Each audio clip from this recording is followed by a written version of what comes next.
வாழ்க வளமுடன். ஸ்ரீ ஞானபாசல் நேயர்கள் அனைவருக்கும் ஸ்ரீனிவாசனின் அன்பு வணக்கங்கள். நாராயணவனம் கல்யாண வெங்கடேச பெருமாள் திருக்கோயில் வரலாறு மற்றும் பெருமைகளை இந்த ஆன்மீக பதிவினில் நாம் அறிந்து கொள்வோம். ஆந்திர மாநிலத்தில் திருப்பதிக்கு போகும் சாலையில் நகரியில் இருந்து சுமார் 15 கிலோமீட்டர் தூரத்தில் உள்ள திருத்தலம் இது. நாராயணவன கோவில் கோபுரம் வெகு தூரத்தில் இருந்தே நம் கண்ணை கவர்கிறது. அழகான உயரமான கோபுரம் அமைந்த பெரிய கோவில். இந்த இடம்தான் ஸ்ரீ வெங்கடேச பெருமாளுக்கு கல்யாணம் நிகழ்ந்த பகுதியாகும். இந்த ஊரில் ஆகாசராஜன் புத்திரியாக தோன்றிய பத்மாவதி தேவியை ஸ்ரீனிவாச ராகவ பெருமாள் திருமணம் புரிந்ததாக புராண வரலாறு கூறுகிறது. இந்த வனத்தில்தான் சீனிவாசரை தன் தோழியருடன் பத்மாவதி தாயார் பார்த்து மையல் கொண்டார் என்று புராணம் சுவைப்பட இயம்புகின்றது.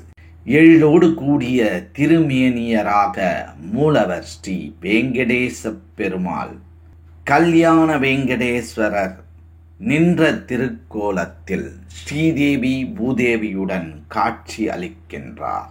அவரது புன்னகை வதனத்தில் சிறிது சிந்தையும் உள்ளது போல் தோன்றுகிறது. திருமார்பில் மகாலட்சுமி தாயார் எழுந்தருளியுள்ளார். கல்யாண மாப்பிள்ளை ஆதலால் கையில் கங்கணம் அணிந்து கம்பீரமாக காட்சி அளிக்கின்றார் பெருமாள். தசாவதார ஒட்டியானம் அவர் அழகுக்கு அழகு செய்கிறது. வேட்டையாடச் சென்று பெண்மானான பத்மாவதியை வேட்டையாடியதால் கையில் கத்தியுடன் காணப்படுகின்றார். உற்சவர் கல்யாண சீனிவாச பெருமாள் என்ற திருநாமத்துடன் ஸ்ரீதேவி பூதேவி சமேதராக உள்ளார். சீனிவாசரும் சன்னதியில் அழகாக எழுந்தருளியுள்ளார். மூலவரின் திருவடி தரிசனம் நம் மனதை விட்டு என்றுமே அகலாது. பெருமாளுக்கு புஷ்ப மாலைகள் சாற்றி இருக்கும் விதம் நேர்த்தியாக உள்ளது. புஷ்பங்களை கண்ணை கவரும் வண்ணக் கலவை மிளிரும் வண்ணம் தொடுத்து பகவானுக்கு அர்ப்பணித்து உள்ளது. மிகவும் அற்புதம். தனி சன்னதியில் பத்மாவதி தாயார் கம்பீரமாக வீற்றிருந்த காலத்தில் மூலவராக காட்சி அளிக்கின்றார். இது அவருடைய பிறந்த இடம் அல்லவா? எழிற்பொங்க நம்மை வசீகரிக்கின்றார் உற்சவர் பத்மாவதி தாயார். அமர்ந்த கோலத்தில் தாயார் மஞ்சள் சரடுகள் அணிந்து காட்சி அளிப்பது மிகவும் அழகாக உள்ளது. விளம்பி வருஷம் வைகாசி மாதம் உத்திர நட்சத்திரம் அன்று திருமணம் நிகழ்ந்த நாளாக கொண்டாடப்படுகிறது. தீர்த்தம் பரம தீர்த்தம் எனப்படுகிறது. திருச்சானூரில் எழுந்தருளி இருப்பவர் மகாலட்சுமியாகிய அலமீர் மங்கை என்றும், திருக்கல்யாண வைபவத்திற்கு மஞ்சள் அரைத்த இயந்திரம் இன்னும் காணப்படுகிறது. அந்த விவரத்தை நமக்கு புரியும் வண்ணம் தமிழில் எழுதி வைத்துள்ள கோயில் நிர்வாகத்தினரை எவ்வளவு பாராட்டினாலும் தகும். பிரகாரத்தில் தனி சன்னதி கொண்டு ஆண்டாள் நாச்சியாரும் எழுந்தருளியுள்ளார். வேங்கடமா மலையில் ஏகாந்தமாக சேவை சாதிக்கும் ஸ்ரீனிவாசர் இங்கு கல்யாண வெங்கடேச பெருமாளாக காட்சி அளிப்பதால் இவ்வூருக்கு இந்த ஊரின் பெருமாளுக்கும் ஏற்றம் அதிகம். பிராட்டியோடு சேர்ந்து சேவை சாதிக்கும் இந்த கல்யாண வெங்கடேசரை காண இப்போது நிறைய சேவார்த்திகள் வருவது மனதிற்கு நிம்மதியாக உள்ளது. திருமலை போன்றே தரிசன கால அட்டவணை இங்கு உள்ளது. காலை 7 மணியிலிருந்து பகல் 12 மணி வரையிலும், மாலை 5 மணியில் இருந்து இரவு 8 மணி வரையிலும் இக்கோயில் திறந்து வைக்கப்பட்டுள்ளது. இது திருப்பதி தேவஸ்தானத்தை சேர்ந்த கோயிலாகும். பத்மாவதி தாயாரின் அவதார தலமும் இதுதான். இந்த தலத்தில் பெருமாள் உடைவாள், கை காப்பு ஆகிய இரண்டும் அணிந்து காணப்படுகின்றார். இந்தியாவில் 2 இடங்களில் மட்டுமே பெருமாள் இத்தகைய கோலத்தில் காணப்படுகின்றார். ஒன்று தமிழகத்தில் உள்ள குணசீலம், மற்றொன்று ஆந்திராவில் உள்ள நாராயணவனம். அனைவரும் வந்து ஸ்ரீ நாராயணவனம் ஸ்ரீ கல்யாண வெங்கடேச பெருமானின் அருளை பெற்று வாழ்வில் மகிழ்வோடு வாழ்வோம். மற்றும் ஒரு ஆன்மீக பதிவில் நாம் அனைவரும் சந்திக்கும் வரை உங்களிடமிருந்து விடைபெற்றுக் கொள்வது ஸ்ரீ ஞானவாசல் ஸ்ரீனிவாசன். நன்றி, வணக்கம்.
எங்களுடைய பதிவு உங்களுக்கு பிடித்திருந்தால் லைக் பண்ணுங்க, ஷேர் பண்ணுங்க. மீண்டும் தொடர்ந்து இது போல பல பதிவுகளை பார்ப்பதற்கு எங்கள் சேனலை சப்ஸ்கிரைப் செய்து பெல் ஐக்கானை கிளிக் செய்து கொள்ளவும். நன்றி, வணக்கம்.